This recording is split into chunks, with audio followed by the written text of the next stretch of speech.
famous 26 to 5 on 2CC Canberra Live until 6 o'clock.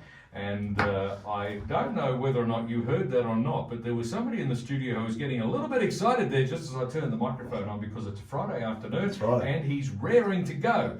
I am, of course, talking about Luke Smith from Envision Financial to talk all things financial. How you doing? You good? Nothing gets you more excited than talking about financial planning. You know what? little private joke. I just get excited. We've been fortunate enough to get Rhys Kyburz from RSM over the bridge and away from his cohorts, and he's probably got to get his GPS out to work out how to get home, but he's here today, and we appreciate the time he's taken to come and have a chat about all things capital gains and tax related. So it's good to have you in. So Rhys, you're the latest of a series of special guests to help out with special topics. But just before we get to that, on Wednesday we had a caller to our legal program asking about something that I thought might have been better suited to ask you because it's a financial planning matter. And this was in terms of giving money away, what the impact of that is for pensioners if you're on a pension, and for self-funded retirees if there's any impact for people who are not on a pension. Yeah, cool. So good distinction. So if we break it down and say, can you give money away to anybody you want? Yes, you can. The separation then becomes, do you receive Centrelink assessment or not? If you're self-funded, feel free to swing for the fence and give money away as far and as wide as you like because there are no implications. If you're receiving a Centrelink benefit, be mindful that they generally assess anything over $10,000 a year as being yours.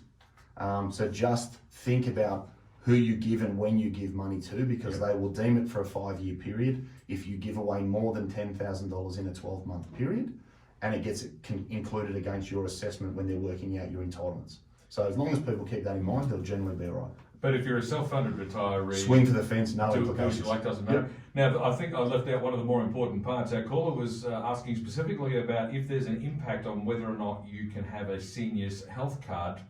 Now, can you get a senior's health card if you're not on a pension? Yes, but it is means tested. Okay. So that's a separate. So if you're giving away money and you have a senior's health card, is there any implication there? Don't hold me to that one without checking it, because it's income tested, not asset tested.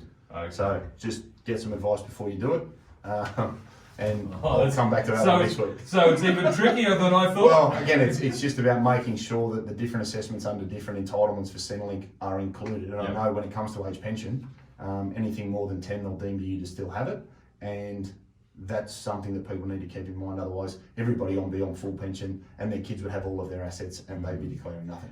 Indeed. All right, well, I hope we've covered that, but if there's any further questions, just send us an email and we'll address it in due course. Yeah, look, I'll just leave your number and I'll call you back. That's fine. Yeah, fantastic stuff. Now, on to today's topic, which is that age-old question. What is capital gains tax and how does it work? When I say age-old question, there was a time when there was no capital gains tax in Australia. Everybody could make as much capital gain as they liked and become extremely wealthy and have no consequences whatsoever.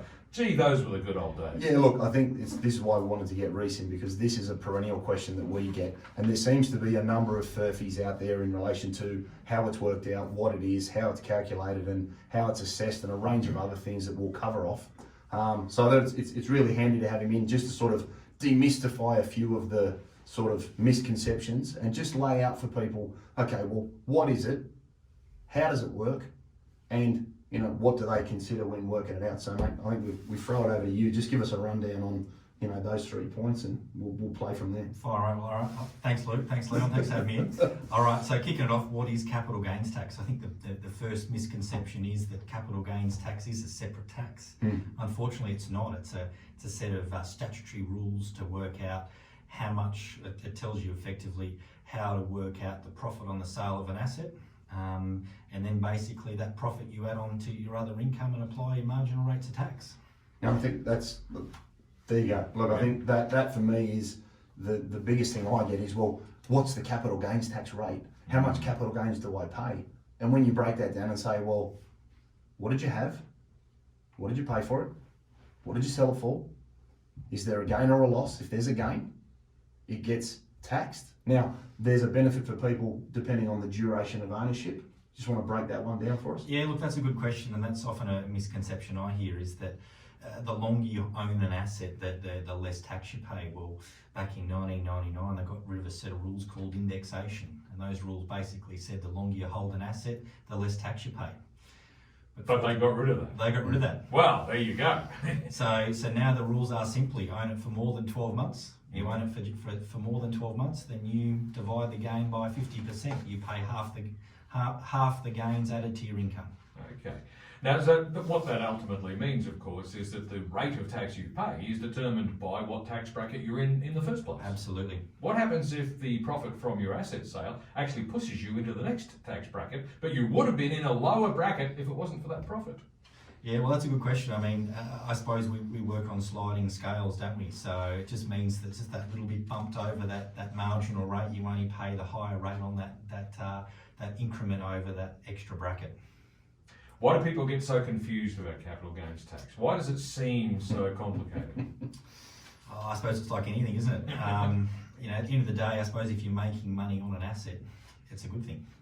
Oh, that's right. The great Arthur Earl, I don't know anybody in Canberra would know who that was, but he once said, I don't know why people complain about paying tax. If you're paying tax, it means you're making money. And you know, that for me is one of the biggest things that I confront is that discussion with people around, well, if I sell that, I'm going to pay capital gains. Now, I don't shed a tear for that, because if you've made some money, pay some tax. I'll give you the alternative.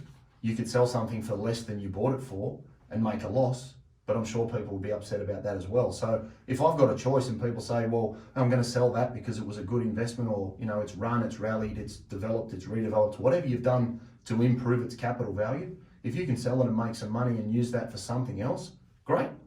But just be mindful of the benefits and considerations associated with selling the asset, and make sure that you've got some advice in advance. I find too often, and you probably see this as well, people come in after they've done something and then say, oh, by the way, what can we do about reducing that tax? And had they been proactive and sort of engaged somebody or gone to their trusted advisor in the relevant field and said, look, I'm thinking about doing this. Are there any time constraints? Are there any other ways that we can try and mitigate the tax that we could incur on that? I think that's probably a good segue, because we've talked about owning it for more than 12 months and getting a 50% discount. What are some other things people can consider in preparation for a sale to try and help reduce the tax problem that we talked about moving into another bracket? Yeah, I suppose the key is doing some tax planning at the year end. I think that's key for all people. In May, June, start working out and forecasting what your tax bill is going to be to work out how to reduce it. I think, you talk about how you reduce it, Luke. I think the big thing is you start working out, well, have I got now the capital losses? Have I got some shares that have gone down in value? I mean, blue chip shares at the moment, the big banks, they've gone down in value. Is it time to, do you realise a loss to offset against a gain? Yeah, look, something that we're proactively, for people that aren't in pension phase, something that at the moment we've used the last 6 months of weakness to be able to say, okay, let's clip some profit out here and let's sell these assets, and whether we buy them back or not is a separate discussion. But if you can, as you said, if you can lock in that loss can be used to offset the gain, and that can help to mitigate the potential tax bracket or the assessable income that you have. What else could people do? How could they use super to try and reduce their tax as well?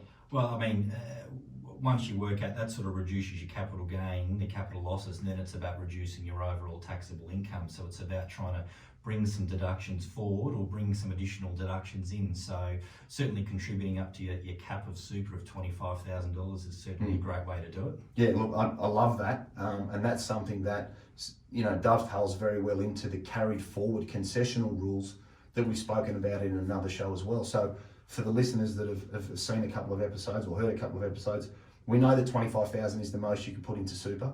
But then from the 18-19 financial year, they introduced the carried forward rules that said that whatever you didn't use of your $25,000 limit, provided you've got less than 500,000 in super, you can carry forward that amount. So in the year where you may sell an asset, it's really important to get some active tax advice, because you could be able to use your cap space from the 18-19 year, 19-20 year, and now 2021 year to try and reduce your overall taxable income, potentially using the sale proceeds from something like a house that you've liquidated, which has caused the tax issue to start with. So again, it's important to get some proactive advice from your accountant, and that's why I always throw Rhys and some of the other guys about, well, what can we do here leading into 30 June? Because he's a magician at making things go away, and we're not trying to avoid tax, but let's mitigate before we open. It's about managing the situation. Well, mitigate's a very good word. I think the words are there's tax minimisation and there's tax avoidance. Tax avoidance means you go to jail. There you go. Tax minimisation's okay. Yeah. Exactly. Obviously, when we talk about capital gains and capital gains tax, most people immediately think of house. Now, there's a couple of questions about that. That also means other assets as well, which we'll come to very shortly. But with a house, there's an exemption for the house you actually live in, isn't there? Absolutely. I mean, your principal place of residence, your castle, any profit made off the sale of that is absolutely tax-free. Which is always great news. But then it can get complicated if you, I don't know, have to relocate to another state or territory for work and you no longer live in that house and you rent it out to somebody else. How long can you rent it out to somebody else before it becomes an investment property? And then, of course, how do you work it all out later, many years down the track, when you have to sell it? Look, good question, and I suppose it's really relevant at the moment as people are starting to upgrade houses, interest rates are low, property prices are going up. Do you take advantage? I suppose once you start renting, if you decide to sell and keep the house you're in and buy a new house, if you rent out the house, as soon as you earn $1 of income, that income is assessable income and needs to be included in your tax return. So from day one, as soon as you earn it, it's assessable income. Exciting stuff, but of course the idea that you can move out of your house and rent it out to somebody else, it becomes an investment property from day one. Absolutely. Yeah, okay. Now, to extend on that, from a capital gains tax perspective, just correct me if I'm right or wrong here, but you can rent that out for up to 6 years. Yep, absolutely. As long as you come back and make it your primary residence again. There's something that, again, with some good proactive tax advice, you could actually rent it out for a period of time, declare that rental income in your taxable income, and then move back into the property and avoid capital gains tax on the increase in value from when you moved out to when you came back, provided you do it inside 6 years. But I'm not an accountant, so let's just... Look, you're spot on there, Luke, and there's another one as well, because obviously when you go buy a new place, you tend to want to buy that house first and then sell the one you're in. They allow you 6 months to have exemption on both properties, There you provided you move to the next one. All right. Happy It does get complicated, Well, and that's why you need the advice. Now, it also applies, capital gains tax also applies to certain other assets, most notably shares, of course, that's an obvious one. Yep. There's a few that it doesn't apply to, and looking through the list of exemptions here, I was interested to see things like collectibles acquired for less than $500, like paintings, jewellery, coins, etc. What if I bought a painting for $10 at a garage sale, turned out to be, I don't know, a very rare masterpiece worth $10 million? That's still a capital gain, isn't it? Well, it would be exempt. It would be a fantastic find for all those garage sales, Leon, you've been going to, but that gain would be exempt from tax. Really? So you could bank that and happy days. Solid news. All right, so that's actually worked out on the purchase price of what It's you on the bought, purchase price. What you regardless buy of the for. sale price. Absolutely. Well, there you go. You learn something every Friday, don't you? That is surprising, isn't it? That's That is good. surprising. Cars and motorcycles, again, they don't apply because they're generally depreciating assets. But if I had bought a Lamborghini Miura back in 1968, it would be worth about $5 million now. Very fortunate decision and tempting not to drive that every day. But look, motor vehicles are exempt from capital gain tax. They're subject to another tax. Yes. So yes. There's some great exemptions here. I've got to get to my motor options now. Well, I guess, again, it always comes down to the fact that you need to understand what you're doing. And as I've said in many other shows, start with why. There's nothing wrong with buying vehicles. I've got clients that have, limited edition vehicles in their super fund. Now, as long as you meet the collectible laws under the SIS Act that govern the super world, a self-managed super fund's a very good structure for holding some of the out-of-box stuff, some of your pink diamonds and your cars, your wines, your paintings and all those sorts of things. And there's some really strict rules around, how they're maintained, insured and the like. But, it's not something that you're going to go and buy a painting in your super fund and whip it on the wall in the lounge room, because that doesn't pass the sniff test. So, it's important that people understand these different things, because again, it's one of those furphies that maybe tax does or doesn't apply, and in actual fact, they could be robbing themselves of some opportunities that may not actually be relevant. And as I said before, one of the obvious categories of asset is shares. But the thing about shares, unlike houses, is that you can buy and sell them all the time. So you could be making a profit here, a loss there. It's complicated to keep track of, isn't it? Well, again, I think this is where, having an engaged accountant is really important, because the old adage of, oh, they just do my numbers at the end of the year. Well, good proactive accountants like Rhys here, they're on that. They're working with you to try and mitigate those opportunities and bringing things to your attention so that, whilst the pandemic has been perceived as something that's a negative for shareholders and investment holders alike, it could actually be a really good way of locking in some losses by selling things at a price that's less than what you bought for them. Whilst you may believe that the long-term value of the asset that you hold is appropriate for you, getting good tax advice and taking advantage of these sorts of timeframes. I'm yet to meet anybody that says, oh yeah, I've got to sell these assets and all of this proactive loss planning that I had by my accountant, yeah, I'm really upset that avoided all the tax bill. So, I think you get what you pay for, and not engaging someone can be even more expensive than not. Indeed.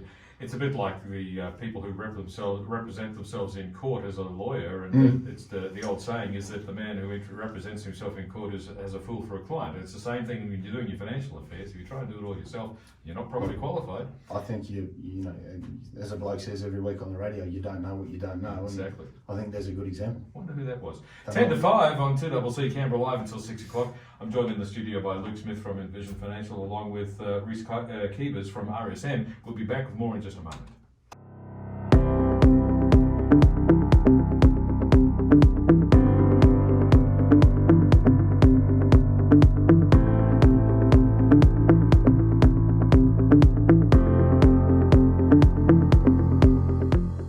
Minutes to 5 on 2CC Canberra Live until 6 o'clock, and I'm joined in the studio between now and 5 o'clock by Luke Smith from Envision Financial and also Rhys Kyburz from RSM. We're talking about capital gains tax today, which is a frightening topic, but really that's why you talk to the experts. So, what are your key tips when it comes to managing capital gains tax? Thanks, Leon. Look, there's probably 3 or 4 tips I'd sort of shout out to the viewers here. First one is try and see if you can hold the asset for more than 12 months or more.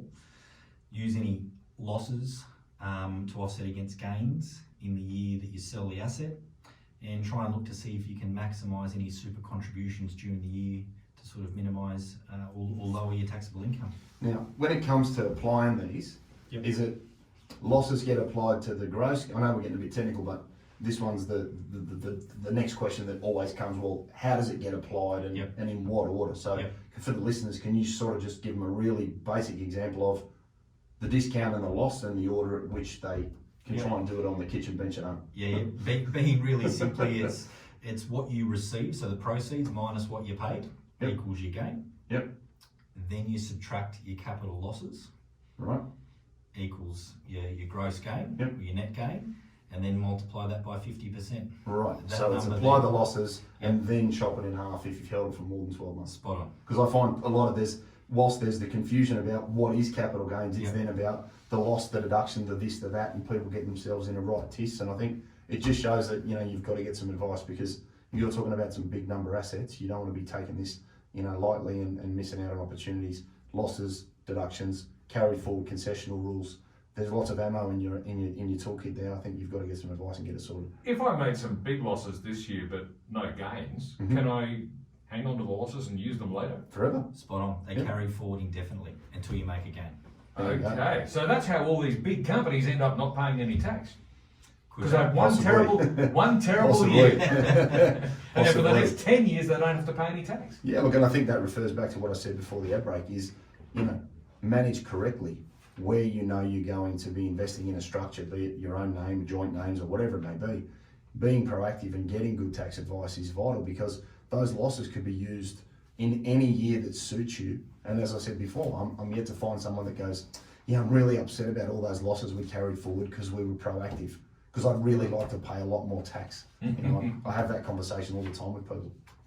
Well, I'm sure you do, because, people ask all sorts of interesting questions, but that's what you're there for, isn't it? To answer people's questions. Well, that's it. Just remember, what's your gain, what's your loss, chop it in half, and then add it to your marginal tax rate. And I think Rhys sort of demystified all of the assumptions and misconceptions that people have. It's actually just something gets added to your adjusted taxable income.